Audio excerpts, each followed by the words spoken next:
Hello everyone. जय श्री राम। तो कैसे हैं आप सब? आई होप आप सब बढ़िया होंगे, मस्त होंगे, मज़े से पढ़ रहे होंगे और देख रहे होंगे हमारी आज की क्लास। तो आज की क्लास को हम स्टार्ट करते हैं। तो आज की क्लास स्टार्ट करने से पहले हम आपको बता दें कि हम चैप्टर 5 एपी पढ़ रहे थे। उसमें हमने एक्सरसाइज 5.3 स्टार्ट कर ली थी और उसके कुछ क्वेश्चंस भी कर लिए हैं। अब अगर उसके कुछ क्वेश्चंस कर लिए हैं तो चलिए आगे बढ़ते हैं, देखते हैं बाकी के क्वेश्चंस कैसे हो सकते हैं। अब हमने क्वेश्चन नंबर 14 तक कर लिया था, तो आज हम बात करेंगे क्वेश्चन नंबर 15। आज हम देखेंगे कि कैसे क्वेश्चन नंबर 15 को किया जा सकता है और कैसे हम आसानी से क्वेश्चन नंबर 15 को कर सकते हैं।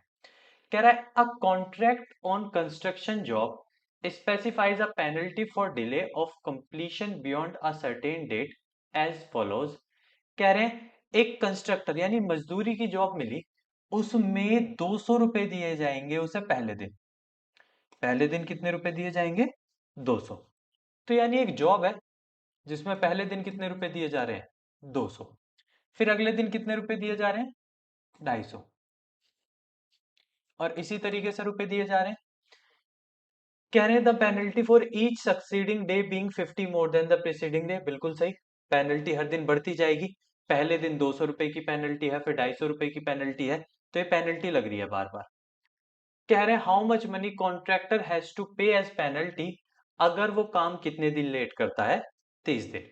यानी क्वेश्चन सीधा सिंपल ये कह रहा है कि अगर किसी काम को 30 दिन लेट कर दिया जाए या 30 दिन बाद खत्म किया जाए, तो आपको बताना है 30 दिन बाद उस कॉन्ट्रैक्टर को कितने पैसे देने पड़ेंगे। तो आपको यहां क्वेश्चन ने सीधा सीधा कहा है कि जो नंबर ऑफ डेज है वो कितने हैं? 30। तो मतलब आपको एन की वैल्यू दी हुई है, बाकी कुछ वैल्यू आप सीधी सीधी निकाल सकते हैं कि ए की वैल्यू क्या हो जाएगी? 200। और यहां से निकालेंगे तो डी की वैल्यू कितनी आएगी? 50। सेकेंड टर्म में से फर्स्ट टर्म माइनस कर लो, डी की वैल्यू आ जाएगी। अब आपसे सम मांगा है 30 टर्म्स का। आप जानते हैं एस एन का formula n/2 2a plus n minus 1 into D.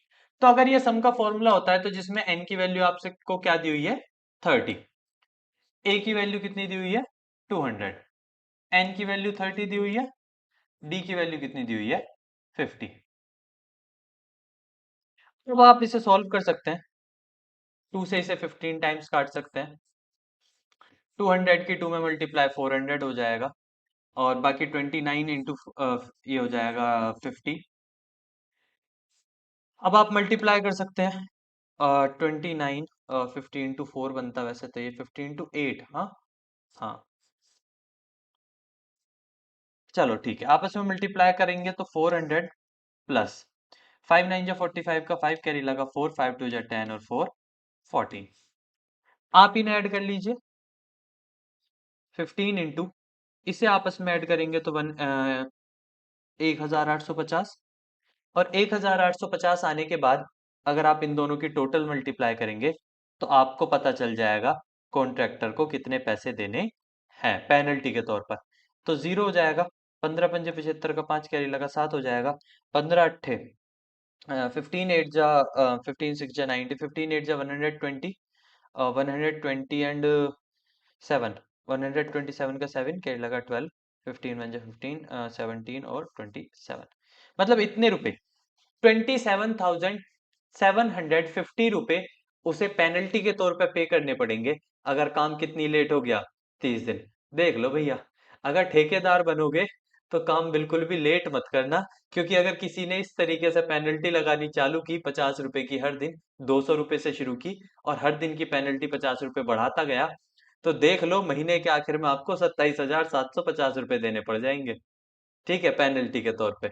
तो कोशिश करनी है पेनल्टी ना लगे। तो क्वेश्चन सिंपल था, पेनल्टी के बेसिस पर दे रखा था। अब अगर क्वेश्चन नंबर 15 हो गया तो आगे पढ़ते हैं क्वेश्चन नंबर 16 को। देखते हैं जरा क्वेश्चन नंबर 16 में क्या दिया हुआ है। कह रहा है a sum of ₹700 is to be used to give 7 cash prizes to students of a school for their overall academic performance. If each price is ₹20 less than its preceding price, find the value of prizes. कह रहा है 7 prices देने हैं और 7 prices का total sum कितना है? 700। अगर 7 प्राइजेस का टोटल सम 700 है तो मतलब S7 की वैल्यू कितनी दी हुई है आपको? 700। कह रहा है हर टर्म पिछली टर्म से कितनी कम होगी? 20। यानी अगर पहली 160 हुई, अगली 140 होगी। अगली कितनी होगी? 140। तो कहने का मतलब आपको डी की भी वैल्यू दी हुई है, हर टर्म दूसरी से कितनी कम होगी? 20। तो डी की वैल्यू आपको -20 दी हुई है। कह रहा है हर वैल्यू को यानी एपी को निकालो। क्या निकालो? एपी। उस एपी को निकालने के लिए S7 का फॉर्मूला, अगर आप S7 का फॉर्मूला लगाते हैं तो हो जाएगा 7/2 2a प्लस 7 - 1 और डी की वैल्यू कितनी है? -20। अगर आप 7 से 700 को कट करते हैं तो कितना हो जाएगा? 100। 100 ये 2 की मल्टीप्लाई होगी, तो 2 की मल्टीप्लाई होके कितना हो जाएगा? 200। ये माइनस का 120 हो जाएगा, इधर 200 है, माइनस उधर जाके प्लस हो जाएंगे तो ये 320 हो जाएगा। 2 से अगर आप डिवाइड करेंगे तो ये कितना आ जाएगा? 160। यानी उस एपी की पहली संख्या क्या रही होगी जो एपी आपसे मांगी है? 160। और कह रहा है हर बार 20 रुपए कम हो रहे हैं, तो फिर 140 होंगे, फिर 120 होंगे, फिर 100 होंगे, फिर 80 होंगे, फिर 60 होंगे और फिर 40।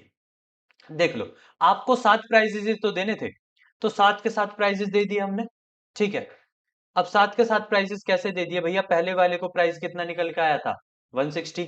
तो पहले का प्राइस अगर 160 है तो दूसरे का 140, फिर 120, 100, 80, 60, 40। यानी हर प्राइस 1 से 20 कम था ना अगले वाले का। भाई जो फर्स्ट आया क्लास में उसको मान लो 160 रुपए मिले हैं, तो क्वेश्चन कह रहा है सेकंड आने वाले को 20 कम मिलेंगे। तो अगर फर्स्ट आने वाले को 160 रुपए मिल रहे हैं तो 20 कम होके सेकंड आने वाले को कितने मिलेंगे? 140 रुपए मिलेंगे। तो इस तरीके से आप क्वेश्चन को कर सकते हैं, क्वेश्चन को पढ़ सकते हैं, समझ सकते हैं और आगे सॉल्व कर सकते हैं। तो ये बात थी क्वेश्चन नंबर 16। अब चलते हैं क्वेश्चन नंबर 17। एक बार क्वेश्चन नंबर 17 को पढ़ के देखते हैं, समझते हैं क्वेश्चन नंबर 17 में क्या दिया हुआ है। एक स्कूल है, उसमें स्टूडेंट्स जो है ट्री लगा रहे हैं और ट्री डिसाइड उन्होंने करा कि नंबर ऑफ ट्री के हिसाब से that each section of each class will plant. हर सेक्शन एक ट्री लगाएगा, हर क्लास का will be the same as class. अच्छा, ट्री उतने लगाए जाएंगे जितनी उनकी क्लासेस है, हर सेक्शन को। In which they are studying, for example class 1 को एक ट्री लगाना है, क्लास 2 को 2, क्लास 3 को 3, क्लास 4 को 4। यानी जोन सी क्लास में वो पढ़ते हैं, जिस भी क्लास में वो पढ़ रहे हैं उतने ही उनको ट्री लगाने हैं। और ये काम 12th क्लास तक चलता गया। There are 3 sections of each class. हर क्लास के टोटल कितने सेक्शंस मिले? 3। हर क्लास के टोटल कितने सेक्शंस मिले? 3। तो कह रहे हैं how many trees will be planted. कह रहे हैं टोटल कितने ट्रीज प्लांट हो गए होंगे। तो कोई बड़ी बात नहीं है, इस चीज को जरा ऐसे समझते हैं। देखो, मान लो आप क्लास 1 में हो। किस में हो? क्लास 1 में। क्लास 1 में हो तो आपको एक ट्री लगाना पड़ेगा, क्लास 2 के लिए 2 ट्री, क्लास 3 के लिए 3 ट्री, क्लास 4 के लिए 4 ट्री, और ऐसे ही क्लास 12 के लिए कितने ट्री लगाने पड़ेंगे? 12। भाई क्वेश्चन यही तो कह रहा है, हर क्लास के हिसाब से आपको ट्री लगाने हैं। तो क्लास 1 में आपने एक ट्री लगाया, क्लास सेकंड में गए 2 ट्री हो गए, क्लास थर्ड में गए 3 ट्री हो गए, मतलब जिस क्लास में गए उतने ही नंबर ऑफ ट्री। लेकिन फिर क्वेश्चन ने बीच में ना एक लाइन लिख दी, there are 3 sections of each class. हर क्लास के कितने सेक्शंस हैं? 3। तो यानी फर्स्ट क्लास के भी 3 सेक्शन रहे होंगे। तो जब फर्स्ट क्लास के 3 सेक्शन रहे होंगे यानी इंटू 3 करोगे तो ये कितना बन जाएगा? 3। सेकंड क्लास के भी 3 सेक्शन रहेंगे तो ये इंटू 3 होके 6, इंटू 3 होके 9, इंटू 3 होके 12, और 12 की मल्टीप्लाई 3 में होके 36। भाई आप सिंपल समझो, एक क्लास 1 है, उसका सेक्शन ए है, उसका सेक्शन बी है, उसका सेक्शन सी है, 3 सेक्शंस है। सेक्शन ए एक ट्री लगाएगा, सेक्शन बी एक ट्री लगाएगा और सेक्शन सी भी एक ही ट्री लगाएगा। क्यों? क्योंकि वो फर्स्ट क्लास में है, तो सब एक एक ट्री लगाएंगे। तो 1 2 3 टोटल ट्री कितने हो जाएंगे? 3। उसी तरीके से अगर मैं बात करूं क्लास सेकंड की, तो क्लास सेकंड 2 ट्री लगाएंगे, ये वाला सेक्शन भी 2 लगाएगा और ये वाला सेक्शन भी 2 लगाएगा। तो जब ये तीनों सेक्शंस 2-2 लगाएंगे तो 2, 2 4 और 2 6। तो यहाँ पे टोटल कितने हो जाएंगे? 6। यानी इसी तरीके से मैंने क्या करा, सेक्शंस की मल्टीप्लाई कर ली, इजी एपी को बना लिया। अब अगर ये मेरी एपी कंप्लीट है तो इसमें मुझे एक चीज पता है, क्या? कि फर्स्ट टर्म कितनी है? 3, कॉमन डिफरेंस भी 3 है। अब मुझे पता है 12 क्लासेस हैं तो नंबर ऑफ क्लासेस कितनी हो गई? 12। और साथ ही साथ एन लास्ट टर्म भी पता है कितनी है? 36। यानी ये सारी वैल्यू मुझे क्वेश्चन में दी हुई है। तो मैं जानता हूं एस एन का फॉर्मूला होता है n/2 a plus A N. तो आप निकालेंगे, n की वैल्यू 12 दी हुई है, a की वैल्यू 3 है, ए एन की वैल्यू 36। 2 से इसे मल्टीप्लाई करेंगे, डिवाइड करेंगे 6 टाइम्स, ये टोटल 39 हो जाएगा। 54 का 4 कैरी लगा 5, 18 एंड 5 23। यानी टोटल कितने ट्रीज लग जाएंगे?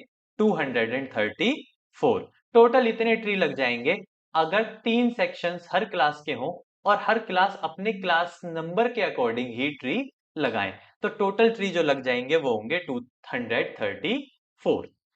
आई होप आपको ये समझ आया होगा इतना। ठीक है, घबराने की बात नहीं है, टेंशन लेने की बात नहीं है, सिंपल है। बस वो क्लास के अकॉर्डिंग आपको मैनेज करना है, समझना है मतलब। तो अगर इतनी बात हो गई तो चले आगे। अगर आप क्वेश्चन नंबर 17 समझ गए तो चलते हैं क्वेश्चन नंबर 18 पर। क्वेश्चन नंबर 18 की ना अपनी फिगर है, ये लो, मैं आपको पूरा दिखा देता हूं इस तरीके से। ये जो फिगर आपको नीचे दिखाई दे रही है ये क्वेश्चन नंबर 18 की ही बनी हुई है। क्या कह रहा है? एक स्पाइरल है जिसके अंदर सेमी सर्कल्स हैं। आप जानते हो स्पाइरल ऐसी गोल गोल होती है। गोल गोल में अगर आप देखोगे तो बीच में से अगर उसे काट दो तो ये जो होगा ये एक सेमी सर्कल है, फिर ये दूसरा सेमी सर्कल है, फिर ये तीसरा सेमी सर्कल है, फिर ये चौथा सेमी सर्कल है। ऐसे ही करके सेमी सर्कल बनते जाते हैं स्पाइरल में।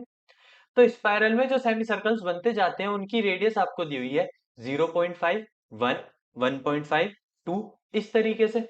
अब कह रहा है what is the total length of such spiral? 13 consecutive semi circles. Total कितने कंजिक्यूटिव सेमी सर्कल्स थे?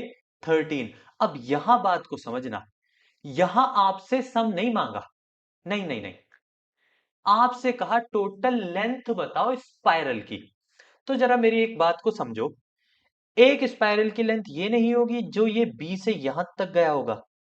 और आप जानते हो कि ये स्पाइरल अगर बी से यहां तक की है, ठीक है, बी से वैल्यू यहां तक की है, तो ये जो होता है ये सरकमफेरेंस होता है सेमी सर्कल का। ये वाला हिस्सा क्या होता है? Circumference of semi circle. और फिर यहां से यहां तक भी सरकमफेरेंस ऑफ सेमी सर्कल, फिर यहां से यहां तक भी सरकमफेरेंस ऑफ सेमी सर्कल। यानी जो आपसे इस बार मांगी है ना टोटल लेंथ, टोटल लेंथ, तो जो आपसे टोटल लेंथ मांगी है वो टोटल लेंथ जब बन रही है जब आप सरकमफेरेंस लगा रहे हो सेमी सर्कल का। अब सरकमफेरेंस जो होता है ना किसी भी सेमी सर्कल का, वो होता है पाई आर। क्या होता है? पाई आर। तो पहले सेमी सर्कल के लिए वो क्या रहा होगा? पाई आर वन प्लस, दूसरे सेमी सर्कल के लिए वो क्या रहा होगा? पाई आर टू। और ऐसे ही क्वेश्चन ने कहा है टोटल 13 सेमी सर्कल्स है। टोटल कितने सेमी सर्कल्स हैं? 13। खुद कह रहे हैं भैया 13 कंजिक्यूटिव सेमी सर्कल्स। तो लगातार ऐसे कितने सेमी सर्कल्स हैं? 13। अगर मैं इन सब में से पाई कॉमन ले लूं तो वैल्यू बचेगी R1 plus R2 plus R3, और ये कहां तक बचेगी? R13 तक। पहले सेमी सर्कल की रेडियस उसने 0.5 दिया तो R1 की वैल्यू 0.5 हो गई। अगले के लिए उसने 1 दिया, फिर 1.5 दिया, और ऐसे ही डॉट डॉट करके छोड़ा हुआ है। तो अगर आप देखो तो ये एक एपी है, और एपी में हमें प्लस, बीच में प्लस दिया हुआ है, इसका मतलब एपी का हमें सम चाहिए। इस एपी का अगर हम सम निकालेंगे फॉर्मूला लगाकर तो सम आएगा n/2। टोटल 13 थे, 13/2, 2a, a की वैल्यू 0.5 प्लस a की वैल्यू 0.5 प्लस n टोटल 13 था, इंटू डी, डी की वैल्यू भी आप निकालेंगे तो 0.5 आएगी। कितनी आएगी? 0.5। पाई की वैल्यू 22/7 लिख सकते हैं आप। इसे 13/2 लिख सकते हैं। 5 की मल्टीप्लाई 2 में होगी तो 1, और 12 की इसमें होगी तो 6। 6 और 1 टोटल कितना हो जाएगा? 7। तो इसका मतलब वैल्यू हुई 13/2 इंटू 7। 7 से 7 कट जाएगा, 2 से ये कट जाएगा 11 बार, और अगर 11 बार कट जाएगा तो वैल्यू बनेगी 143। यही आपका आंसर है। इतने सेंटीमीटर, सेंटीमीटर में था ना, इतने सेंटीमीटर। यानी आप कह सकते हैं कि टोटल जो सेमी सर्कल्स की टोटल लेंथ निकल के आएगी, ठीक है, जहां जहां सेमी सर्कल बना हुआ है, मतलब ये वाला स्पाइरल जब पूरा निकल के आएगा, तो ये पूरा 13 कंजिक्यूटिव सेमी सर्कल्स का कितने सेंटीमीटर का बैठेगा? टोटल बैठेगा 143 सेंटीमीटर। तो मेरे हिसाब से इसमें कुछ खास था, क्वेश्चन अच्छा था। मैं आपको बता दूं, ये जितने भी लैंग्वेज वाले क्वेश्चंस हैं, ये आपके मोस्ट इंपॉर्टेंट क्वेश्चंस हैं। इनमें आपको एक भी क्वेश्चन छोड़ना नहीं है, आपको सारे आने चाहिए, और सारे अच्छे तरीके से, प्रॉपर तरीके से समझ आने चाहिए। अगर इतनी बात पूरी हुई, आगे आपको क्वेश्चन नंबर क्या दिया हुआ है? 19। चलिए एक बार क्वेश्चन नंबर 19 पढ़ते हैं और समझते हैं कि क्वेश्चन नंबर 19 में हमें क्या दिया हुआ है। तो हमें कह रहा है 200 logs are stacked in a following manner, कि सबसे पहले नीचे कितनी लॉग्स होंगी? 20। यानी एक तरीके से समझो ऐसे जमाते जा रहे हैं कि नीचे 20, फिर 19, फिर 18, फिर 17, ऐसे जमाते जा रहे हैं, और कह रहे हैं हमारे पास टोटल कितनी लॉग्स हैं? 200। तो मतलब लॉग्स को जो जमाने का तरीका है वो ऐसे है कि पहले 20 जमाए, फिर 19, फिर 18, और ऐसे ही करके जमाते जा रहे हैं। ठीक है भाई। और जब तक जमा रहे हैं, जब तक 200 लोग पूरी की पूरी नहीं जम जाती। लॉग्स होती हैं लकड़ी के कुंदे, लकड़ी के गुद्दे कह सकते हो आप, ठीक है, लकड़ी के इतने बड़े बड़े टुकड़े। उन लकड़ी के टुकड़ों को लॉग्स कहते हैं, और वो लॉग्स को जमा रहे हैं, तो जमा कैसे रहे हैं? सबसे नीचे 20, फिर 19, फिर 18, यानी कुछ एपी की फॉर्म में। किस फॉर्म में जमा रहे हैं? एपी की फॉर्म में। अगर एपी की फॉर्म में जमाए जा रहे हैं, तो एपी की फॉर्म में जमाने में उसने कहा हमारे पास टोटल 200 लॉग्स हैं, यानी टोटल कितनी लॉग्स हैं? 200। लॉग्स का जो सम है वो कितना है? 200। इस एपी में क्या क्या दिया हुआ है? ए की वैल्यू 20, डी की वैल्यू -1।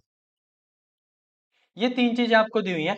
आपसे कह रहा है बताओ how many logs are in the top row. कह रहे हैं टॉप रो में कितनी लॉग्स होंगी, और हाउ मैनी रोज, कितनी रोज होंगी। आपसे जो भी मांगा है अपने आप निकल के आ जाएगा, आप बस फॉर्मूला लगाओ। हम जानते हैं एसएन का फॉर्मूला होता है n/2 2a plus n-1 into D. अब जो जो वैल्यू आपको पता है पुट कर लो। एसएन की वैल्यू 200, n नहीं पता, a की वैल्यू 20 पता है, n नहीं पता, d की वैल्यू -1 है। इतनी चीजें आपको पता है। ये 2 इधर से इधर आके 400 हो जाएगा, n 20 और 2 40 हो जाएंगे। जब -1 के अंदर मल्टीप्लाई होगी तो ये हो जाएगा -n+1, ये हो जाएगा 41 -n। n के अंदर मल्टीप्लाई करेंगे तो 41n -n स्क्वायर, और इधर क्या आ रहा है? 400। दोनों इधर आ जाएंगे तो ये हो जाएगा n square -41n plus 400 equals to 0। तो ये क्वाड्रेटिक बन गई। क्या बन गई? ये आपकी क्वाड्रेटिक। इस क्वाड्रेटिक को जब आप सॉल्व करोगे तो n की दो वैल्यू निकल के आएंगी, एक 16 और एक 25। n की कितनी वैल्यू निकल के आएंगी? दो। एक n की वैल्यू आएगी 16 और एक n की वैल्यू 25। अब आप ना 16 वाले को तो आंसर कंसिडर करोगे, लेकिन 25 वाले को नहीं करोगे। अब इसका बहुत से बच्चे ना रीजन पूछते हैं, और उनको ये नहीं पता कि एक्चुअल में इनका रीजन क्या है। इसका मेन रीजन एक्चुअल में ये है कि आपके पास मान लो 200 गुद्दे हैं, कुंदे हैं, उनको आपने जमाना चालू करा, और वो आपकी 16 की 16 रो में आ गए, तो क्या आप 25वीं रो तक जाओगे? भाई जब आपके कुंदे ही खत्म हो गए और वो पहले 16 में खत्म हो गए, तो क्या आप कभी भी 25 तक जा पाओगे? तो नहीं, ऐसा कभी नहीं होगा। तो अगर ऐसा कभी नहीं हो सकता, तो इसका मतलब n की वैल्यू क्या रही होगी? 16। यानी जब मेरे कुंदे जो हैं, जो लकड़ी के हैं, ठीक है, टुकड़े वो पहले ही जम गए, तो मैं आगे काउंटिंग नहीं कर सकता। तो इसीलिए n की वैल्यू को 16 आंसर माना जाता है और 25 नहीं। अब आपसे फाइंड करा रहा है ए एन। क्या फाइंड करा रहा है? A N. तो अगर आपको इसमें ए एन बताना है, ए एन का फॉर्मूला होता है a plus n minus one into d. सारी वैल्यू रख लीजिए आप। ए 16 बैठ रहा है तो ए 16 को वैसे ए प्लस 15 डी भी कहते हैं, सीधा वैल्यू रख लो। ए की वैल्यू 20 है, डी की वैल्यू -1 है, तो 20 माइनस 15 इक्वल्स टू 5। यानी ये समझा जा सकता है कि 16वें जो रो होगी, ऐसे जमाते जा रहे हैं ना, एक रो, दो रो, तीन रो, तो जो 16वीं रो होगी उसमें टोटल कितने लकड़ी के कुंदे आ जाएंगे? तो वो टोटल बैठेंगे 5। यानी सबसे ऊपर वाली जो टॉप लेयर होगी उसमें टोटल कितने होंगे? 5। ठीक है, इतनी ही ज्यादा आसान है आपका।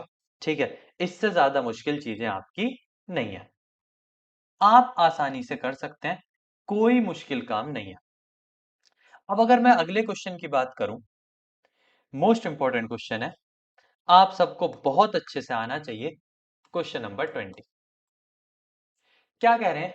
एक पोटैटो रेस हुई और बकेट प्लेस की गई स्टार्टिंग पॉइंट पे, जो 5 मीटर है फर्स्ट पोटैटो से और 3 मीटर हर एक पोटैटो पे है। यानी हर पॉइंट जो दिखाई दे रहा है ना, उस पे एक पोटैटो रखा है। क्या रखा है? उस पे एक पोटैटो। लड़की को जाना है, पोटैटो उठाना है और वापस आना है। फिर से भग के जाना है, अगले पोटैटो को उठाना है और वापस आना है। यानी एक बारी में लड़की सिर्फ एक ही पोटैटो उठा सकती है, तो बार बार उसे जाना है और पोटैटो उठा के वापस आना है। तो यानी लड़की, अगर मैं कहूं, तो सबसे पहला पोटैटो उठाने भागेगी 5 मीटर, फिर वापस आएगी 5 मीटर। तो लड़की टोटल पहले कितना भागी? 10 मीटर। फिर लड़की ने क्या काम करा? ये 5 तो गई गई, फिर अगले पोटैटो के लिए 3 और जाएगी, तो टोटल 5 और 3 कितनी हो जाएगी? 8। 8 जाएगी और 8 आएगी, 16। और इसी तरीके से वो दौड़ती रहेगी। ठीक है, और वो कब तक दौड़ती रहेगी? क्वेश्चन में कहा है कितने पोटैटो हैं, 1 2 3 4 5 6 7 8 9 10। टोटल पोटैटोज कितने हैं? 10। यानी नंबर ऑफ पोटैटोज कितने दिए हुए हैं? 10। कह रहा है what is the total distance competitor has to run. आपसे टोटल डिस्टेंस यानी इसका टोटल मांगा है। अगर आपसे किसी भी चीज में टोटल मांगा जाए तो पहले देख लो क्वेश्चन में क्या क्या दिया हुआ है। ए की वैल्यू 10, एन की वैल्यू 10 और डी की वैल्यू 6। आपसे इनका टोटल मांगा गया, टोटल का मतलब सम होता है, और सम का फॉर्मूला होता है n/2 2a plus n-1 into D. अगर आप इन वैल्यू को देखें तो n की वैल्यू क्वेश्चन में कितनी है? 10। 2, a की वैल्यू 10 है, n की वैल्यू 10-1 इंटू डी की वैल्यू 6। अगर आप इन सारी वैल्यूज को पुट करें और कैलकुलेट करें तो 2 से 10 को कितनी बार काटा जा सकता है? 5। 10 2 जा 20, 10-1 9 इंटू 6। 9 6 जा 54 प्लस 54। 54 और 20 को अगर आप कैलकुलेट करते हैं तो टोटल बनेगा 5 और 2 7 74। अब इस 74 की अगर आप मल्टीप्लाई कर लें 5 से, 5 4 जा 20, 0 कैरी लगा 2, 7 5 जा 35 और 2 37। तो मतलब उसे टोटल कितने मीटर दौड़ना पड़ेगा? 370 मीटर। अगर वो इस पूरे को कंप्लीट करना चाहती है तो उसे टोटल कितना दौड़ना पड़ेगा? 370 मीटर। ठीक है, इतना ही आसान है। अब एक्सरसाइज 5.4 आपकी ऑप्शनल है। ठीक है, ऑप्शनल में आपको पता है लिखा होता है these exercise are not from the examination point of view. ये आपके एग्जामिनेशन पॉइंट ऑफ व्यू के हिसाब से नहीं है, ये आपको एक्सरसाइज बस दी हुई है, और आपका चैप्टर ये वाला इतना ही था। ठीक है, हाँ इसको जरूर समझ लें आप सब। ठीक है, एक ये नोट है कि अगर एबीसी 3 लगातार टर्म एपी में हो जाती हैं तो आपको पता होना चाहिए कि बीच वाली टर्म जो होती है वो बाकी दोनों के सम अपॉन 2 बनती है। इस बात को आप याद रखेंगे, और इस बात को क्या बोला जाता है? Arithmetic mean. तो ये एक नोट आप जरूर याद रखेंगे। इसके अलावा आपके पास इस चैप्टर में और कुछ नहीं है, इस चैप्टर में इतना ही था। ठीक है, तो हमारा ये वाला चैप्टर आज कंप्लीट होता है। अब बाकी की चीजें हम डिस्कस करेंगे अपनी नेक्स्ट क्लास में, बाकी कोई एक नया चैप्टर जो भी, ठीक है, आसान या इजी या मुश्किल जो भी चैप्टर होगा वो स्टार्ट करेंगे अब नेक्स्ट क्लास में। तब तक के लिए जय श्री राम।